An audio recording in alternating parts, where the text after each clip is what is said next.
बारिश का मौसम शुरू हो गया है। गांव के चौराहे पर एक छोटी सी ठेले की दुकान है। सुरजा की झकास चिकन बिरयानी और पकौड़ी। सुरजा 35 वर्षीय, सीधा साधा, मेहनती और हमेशा चेहरे पर मुस्कान लिए अपनी दुकान सजा रहा है। आसमान में काले बादल छाए हैं। सुरजा गर्मा गर्म चिकन पकौड़े तल रहा है। इसकी महक पूरे चौराहे पर फैल रही है। सुरजा खुद से बड़बड़ाते हुए कहता है, हाँ, ये बारिश और ये पकौड़ी की महक, आज तो पक्का धंधा चोखा होगा। बस भगवान जी पानी थोड़ा रुक रुक के बरसाना, नहीं तो ग्राहक कहाँ से आएंगे। तभी वहाँ भैरव, गांव का सबसे बड़ा कंजूस और हर बात में कमियां निकालने वाला, अपनी छतरी ले आता है। भैरव नाक सिकोड़ते हुए बोलता है, अरे सुरजा, ये क्या सुबह सुबह तेल मसाले का धुआं फैला रखा है? गांव को बीमार करने का इरादा है क्या? अरे भैरव काका, ये धुआं नहीं, खुशबू है। बारिश के मौसम में चिकन पकौड़ी नहीं खाई तो क्या खाया? लीजिए, एक चक्कर देखिए, एकदम गर्मा गर्म है। भैरव पीछे हटते हुए कहता है, ना भाई ना, तुम्हारे इन पकौड़ों में आधा तो बेसन होता है और चिकन के नाम पे सिर्फ हड्डियाँ, और पैसे ऐसे मांगते हो जैसे सोने के पकौड़े हो। सुरजा मुस्कुराते हुए कहता है, काका, आप भी ना, हड्डी चूसने का अपना अलग मजा है। और रही बात पैसों की, तो गरीब आदमी हूँ, थोड़ी सी तो कमाई करनी पड़ेगी ना। तभी शीला ताई वहाँ आती है, जो कि सबसे बातूनी और दयालु महिला है, लेकिन बहुत ज्यादा बोलने वाली। शीला हंसते हुए कहती है, अरे सुरजा, क्या बातें हो रही है कि भैरव फिर से कंजूसी दिखा रहा है क्या? अरे ओ भैरव भाई, कभी तो दिल बड़ा कर लिया करो। भैरव चिढ़कर कहता है, दिल बड़ा करने की बात नहीं है शीला बहन, पैसे पेड़ पर नहीं उगते, और ये सुरजा तो हमें लूटने बैठा है। शीला सुरजा की तरफ देखकर कहती है, सुरजा बेटा, मुझे तो एक प्लेट बिरयानी और थोड़ी सी पकौड़ी दे दे। आज घर में खाना बनाने का बिल्कुल मन नहीं है। ये बारिश देखकर तो बस कुछ मसालेदार खाने की इच्छा हो रही है। सुरजा खुश होकर कहता है, जी ताई, अभी देता हूँ, एकदम स्पेशल मसालेदार बिरयानी और करारी पकौड़ी। सुरजा जल्दी से खाना पैक करने लगता है।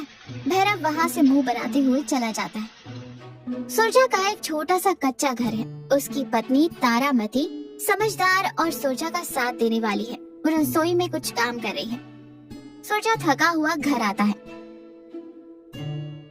और चारपाई पर बैठते हुए कहता है, आज तो बारिश ने पूरा मजा किरकिरा कर दिया तारामती। शाम को इतनी तेज बारिश हुई कि कोई घर से निकला ही नहीं, सारा माल बच गया।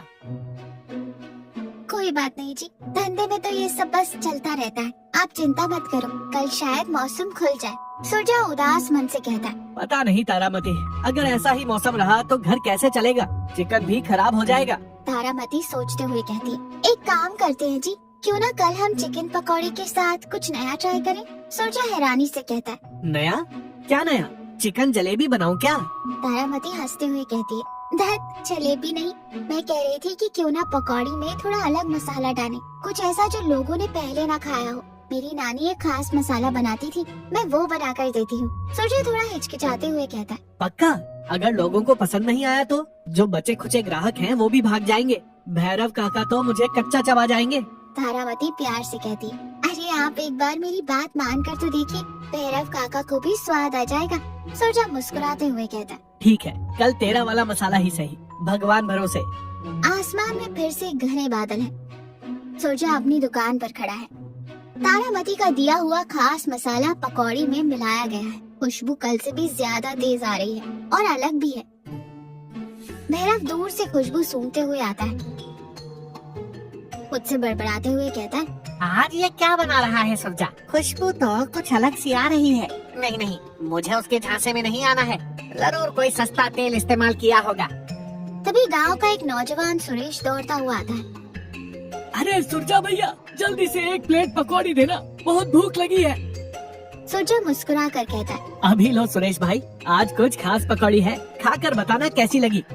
सुरेश पकौड़ी खाता है और उसकी आंखें बड़ी हो जाती हैं। सुरेश हैरानी से कहता है, वाह सुरजा भैया, ये तो कमाल है, ऐसा स्वाद तो मैंने शहर के बड़े होटल में भी नहीं खाया। क्या जादू कर दिया आज। सुरजा गर्व से कहता है, जादू नहीं सुरेश भाई, बस तारामती के हाथों का कमाल है, नया मसाला है। सुरेश की बात सुनकर भैरव से रहा नहीं जाता। वो धीरे धीरे दुकान के पास आता है।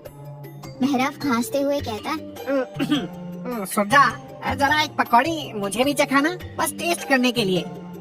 अरे काका, आपने तो कहा था ना कि मैं लूटता हूँ। भैरव झेपते हुए कहता है। अरे वो तो मैं ऐसे ही कह रहा था। दे देख, जरा देखूं तो सही क्या नया ले आया तू। सुरजा उसे एक पकौड़ी देता है। भैरव उसे खाता है और उसके चेहरे के भाव बदल जाते हैं। भैरव मन ही मन कहता है, बाप रे, ये तो सच में बहुत स्वादिष्ट है। ठीक है, कोई खास बात तो नहीं, पर चलो एक छोटी सी प्लेट दे दो। सुरजा हंसते हुए कहता है। जी काका, अभी देता हूँ। तभी शीला ताई भी वहाँ आ जाती है और हैरानी से कहती है, अरे वाह, आज तो बड़ी भीड़ लगी है सुरजा की दुकान पर। क्या बात है? सुरेश मुस्कुराते हुए कहता है। ताई, आज सुरजा भैया ने नई पकौड़ी बनाई है, एकदम गजब। शीला खुश होकर कहती है, तो फिर मुझे भी दे दे सुरजा। और हाँ, बिरयानी में भी ये नया मसाला डाला है क्या? जी ताई, बिरयानी भी आज एकदम स्पेशल है।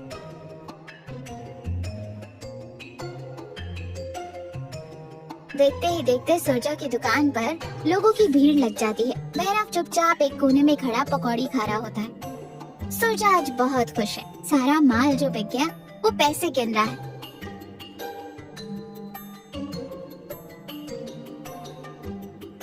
और खुशी से कहता है, तारामती, आज तो कमाल हो गया, तेरा मसाला सच में जादू कर गया।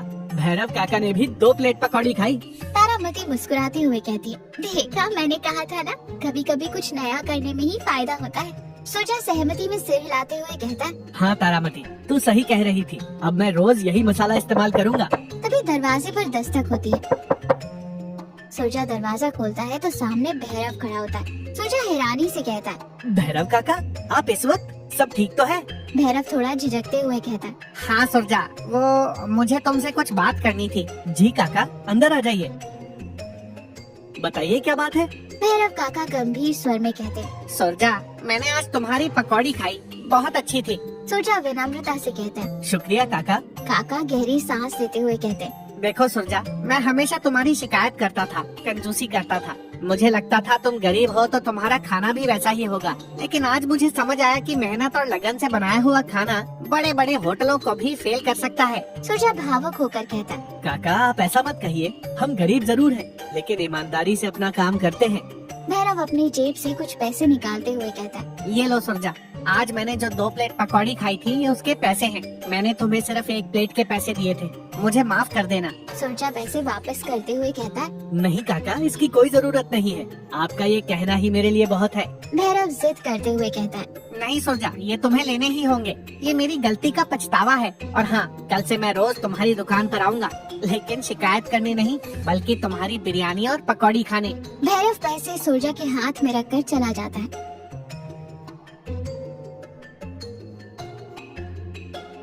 सुरजा और तारामती एक दूसरे को देखते हैं और मुस्कुराते हैं। बारिश अब भी हो रही है, लेकिन सुरजा की दुकान पर अच्छी खासी भीड़ है।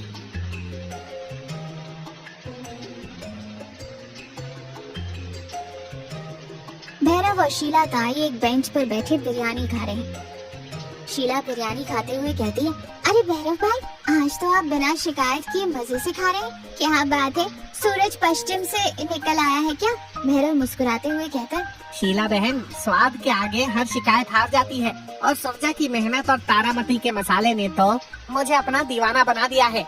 सुरजा दूर से सब सुन रहा है। उसके चेहरे पर एक संतोष भरी मुस्कान है। वो मन ही मन सोचता है, सच कहते हैं लोग, ईमानदारी और मेहनत का फल हमेशा मीठा होता है, और कभी कभी थोड़ा मसालेदार भी। सुरजा वापस अपनी कढ़ाई में पकौड़े तलने लगता है। बारिश की बूंदें और पकौड़ी की महक पूरे चौराहे पर एक खुशनुमा माहौल बना देती है।